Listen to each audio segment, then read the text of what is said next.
stay-at-home mother to his daughter, my stepdaughter, Lizzie, 4 years ago, but I said no. Fast forward to now. I am 6 months pregnant with our son. I told my husband that I'd love to be a stay-at-home mother, and since Lizzie is only 8 years old, that would allow me to care for her even better. In response, he looked at me disgusted and became furious. He yelled that we had agreed I wouldn't be a stay-at-home mother years ago, and it was bullcrap. I was changing my mind now. He said I was a rotten stepmother. This hurt a lot. His daughter calls me mom. I wake her up, I dress her for school, I take her to appointments and treat her as my own. Anyway, he said I clearly loved our son more than Lizzie, and it was disgusting the obvious favoritism I was showing him. He also said I shouldn't be allowed to stay at home with our son if his daughter didn't get to experience it with me. Also, for the record, Lizzie is very excited about her little brother and can't wait for him to be born. She's never expressed any kind of anxiety, sadness, or jealousy towards him or me. I was shocked and stunned. My husband stayed on the couch and I did a lot of thinking. I was very hurt by what my husband said, and frankly a little angry at his accusation. I do not love the baby more than Lizzie. I do love Lizzie, and while I admit I feel a deeper connection to this baby, I feel that is due to the fact that I'm going through the experience of pregnancy, and it's really hitting home for me this baby is half me. But that doesn't mean I love Lizzie any less. So, I went to bed that night very angry after my crying jag, because I love Lizzie and I do deep down know that I have been a great mom to her. The next couple of days were very quiet. I was distant but polite to my husband, and still warm and cuddly with Lizzie. I didn't really want anything to do with him. My husband started picking on everything I did for Lizzie and around the house. Started saying more things like, "Why are you bothering?" and "That's not how this should be done," and "I'll bet that makes you feel just great." I had had enough. After I put Lizzie to bed, I told my husband I was sick of his nasty attitude, and he was setting a toxic environment for his daughter, and that if he had something to say, he should say it. He started to yell and scream again, but I put my foot down this time. I said,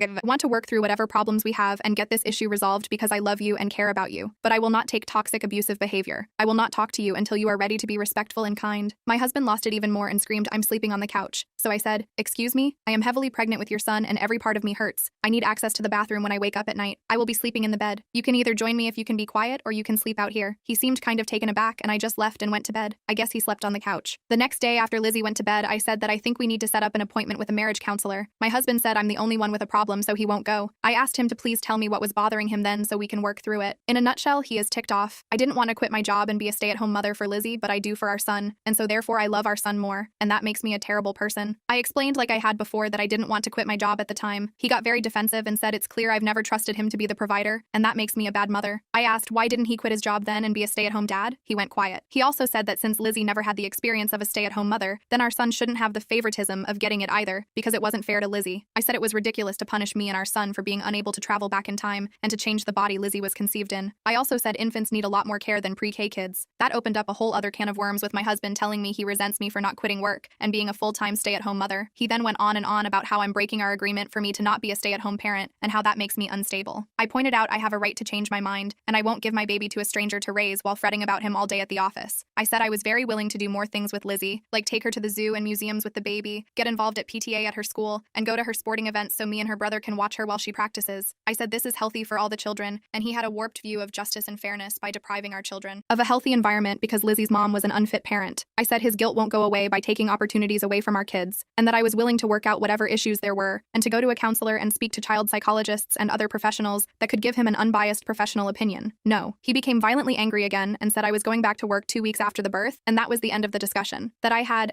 my chance to be a stay-at-home mother, and since I didn't take it for Lizzie when I could, I wasn't allowed to do it now since he wouldn't let me. Now, as much as I love my husband and our children, I will not be controlled. I will not be told where I can and can't work. I will not be told if I can or can't work. I am not a dog. I will not be told to deny my own baby his mother and hand him to a stranger because his sister got a bad start in life. Purposely neglecting your own child opportunities in the name of fairness is insane. That is being a bad parent. The fact that my husband wanted to do this to me and my son flipped a switch in me. I stood up calmly and told my husband I was leaving, that he had crossed the line and I needed space from him, and that I would not subject any child of mine to this kind of environment. I said when things calm down we can go to marriage counseling, because he clearly has deep-seated issues that need to be worked out. He became hysterical and said I can't leave, that we have a family, that I can't take his son, etc., etc. I was just done by that point. I said that for once he will take Lizzie to school, and I will leave during that time. I went to our room and started packing. He started throwing my clothes out of the suitcase and screaming at me. I was honestly pretty terrified. I had never seen my husband like this. I told him if he tries to prevent me from going or touches me in any way, I would be calling the police. I also said I was calling my mother to come and get me. Maybe it was an overreaction, but I was scared senseless, and I just wanted to get myself and my son away from it. He started crying really hard, just sobbing, and walked away. I called my mother and said she needed to come and get me immediately, that I didn't feel safe and I needed to stay with her for a bit. I quickly packed what I needed and my mom came and got me. My husband and I were no contact for a couple days, and then he started texting and calling on day 3, saying Lizzie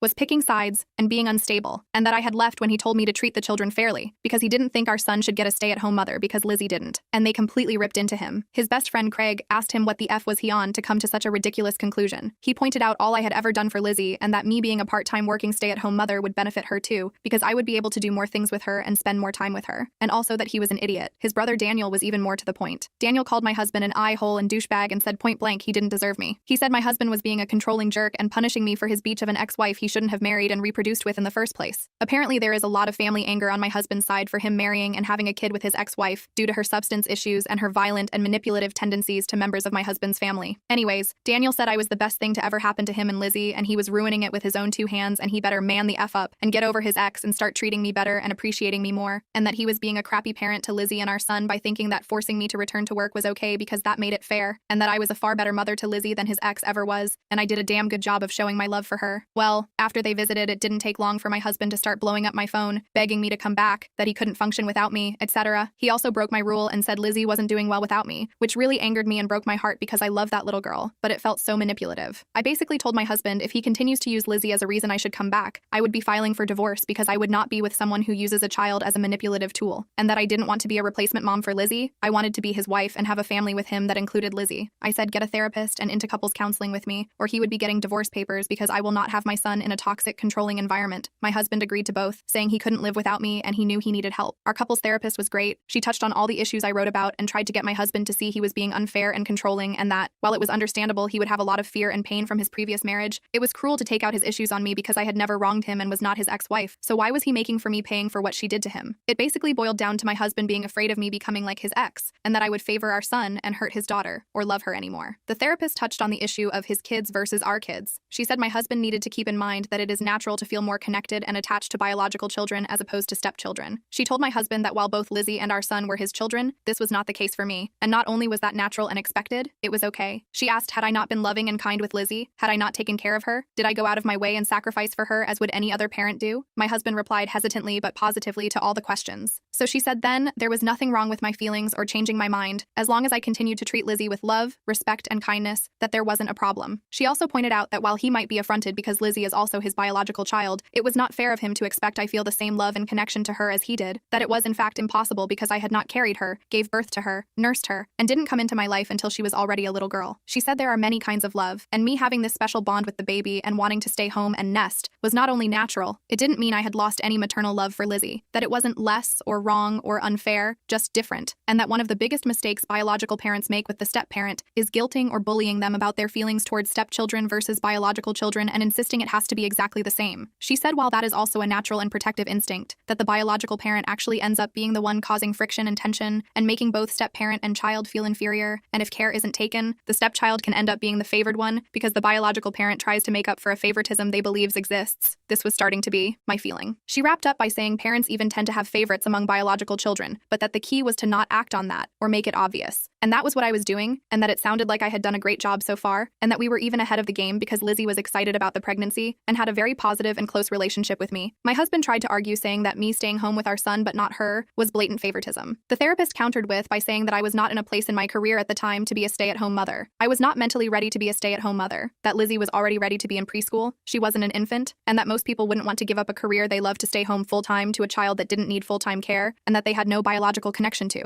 Lizzie wouldn't know the difference because she was old enough to know I wasn't her mother and didn't come into the picture until she was past the baby toddler stage, and that even small children can understand babies need more care than preschoolers, especially if it is explained calmly to them. In short, she said the fact I was more than happy to spend more time with Lizzie, wanted her to be in the baby's life, wasn't being territorial or aggressive about the pregnancy, and was still taking an active role in Lizzie's life were very good signs, and that we were, in fact, doing much better than many step-families in our position. I'm sorry to say my husband tried but just couldn't accept it. We tried going on family outings more and therapy, but he backed out saying he felt he was being ganged up on, and that no one was on his side. He simply couldn't see why I should stay home with the baby. I asked point blank if he even wanted the baby and seemed shocked and said of course he did. He just wanted to make sure his daughter got what was owed to her. In the end, he refused to compromise. And frankly, I saw it as being blatantly unfair and cruel to our son to insist he had to be put in daycare or given to a nanny. All in the name of fairness, despite both his therapist and ours explaining fairness does not always mean equality. It's like he didn't want to see how me being a stay-at-home mother would also greatly benefit his daughter. I think my husband expected me to cave. All it did was make me lose love and affection for him, especially especially when he quit therapy. I warned him if he did or tried to insist on having his way, I would be filing for at the very least legal separation. I think he thought I was bluffing, because when nothing changed, I went straight to the attorney's office. He was completely shocked when I had him served. I have arranged a semi-formal custody arrangement. My husband is not allowed to be in the birthing room when I go into labor. He has to stay in the waiting room. He can see and hold our son, but he will have to do it while I am there with someone else there. I insisted on this because I am frankly very afraid now of my husband and do not trust him at all. My husband is consumed with shock and grief. His family is furious with him and completely supports me, although of course they are very upset by the whole thing. I have told all of his family they are more than welcome to come to the birth and hold the baby. In fact, I want them there so they can supervise my husband with the baby so he doesn't do something horrible. My husband texts and calls and emails me constantly. He says he can't believe I'm doing this. Why can't I listen to him and understand him? Please come back and be a family again, etc. Lizzie calls me often and I talk to her. I've seen her a few times since this fiasco. Her father is not allowed to talk about her to me because I feel he's being manipulative. But I don't want to cut Lizzie out cold turkey either. I love that girl. I truly do. And I've cried so many tears over her going through this. I tell Lizzie I love her very much, that none of this is her fault, and that I'm doing the best I can to make things work. I tell her I still want her to be in my life and her brother's life, and that she's the best bonus daughter and sister in the world. I've heard from my husband's family. Lizzie is not taking our separation well and has even screamed at her dad for making me leave. I've been afraid Lizzie would hate me for this, but in fact, just the opposite has happened. Her grades are failing, she's depressed, and she cries all the time and has become very disrespectful to her dad. I have begged my husband to please get that girl counseling, but he has refused. The guilt I feel is overwhelming and crushing. I feel like I've single-handedly destroyed but I know I am making the right decision by sticking to my guns and insisting I be treated with love, respect, and that my husband do the same for both. I can't fix him, and if he's unwilling to get help for his issues, I have